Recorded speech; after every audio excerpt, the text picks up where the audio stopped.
I think of AI as the ability to use computers to process tasks for us. So in the context of our research, AI is tightly related to statistical prediction models to come up with answers that can benefit our research.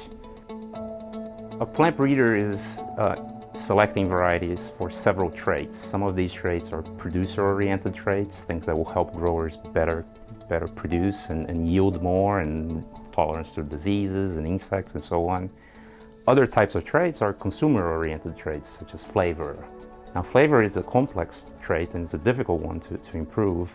So what we did is we had information about the chemical profiling, the chemical composition of a large number of different varieties of tomatoes and blueberries, and we combined this information with consumer sensory panels. So the rating or the scoring of how people liked those varieties.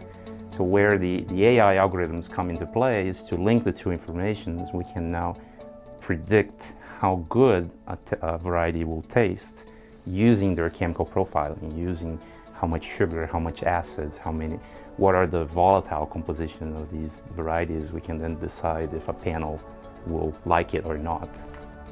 To perform this research, we need a large amount of data on consumer panels, and we also need the chemical composition, the chemical profiling for all of these varieties.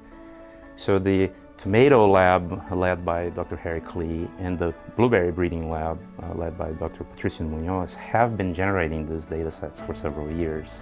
So it made sense to partner up and collaborate to develop these algorithms and test the idea and create a proof of concept that we can actually predict flavor using these AI models.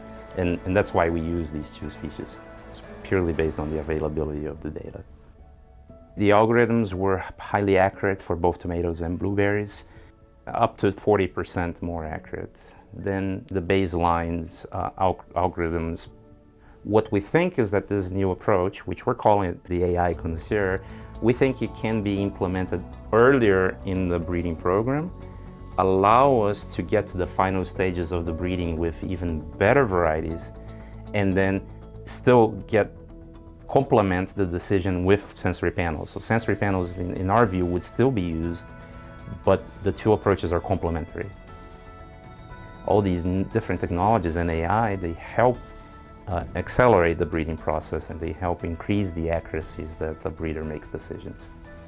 Overall, the goal is just to generate better, healthier, more flavorful fruits that the growers are also happy, that have all the characteristics for productivity in Florida.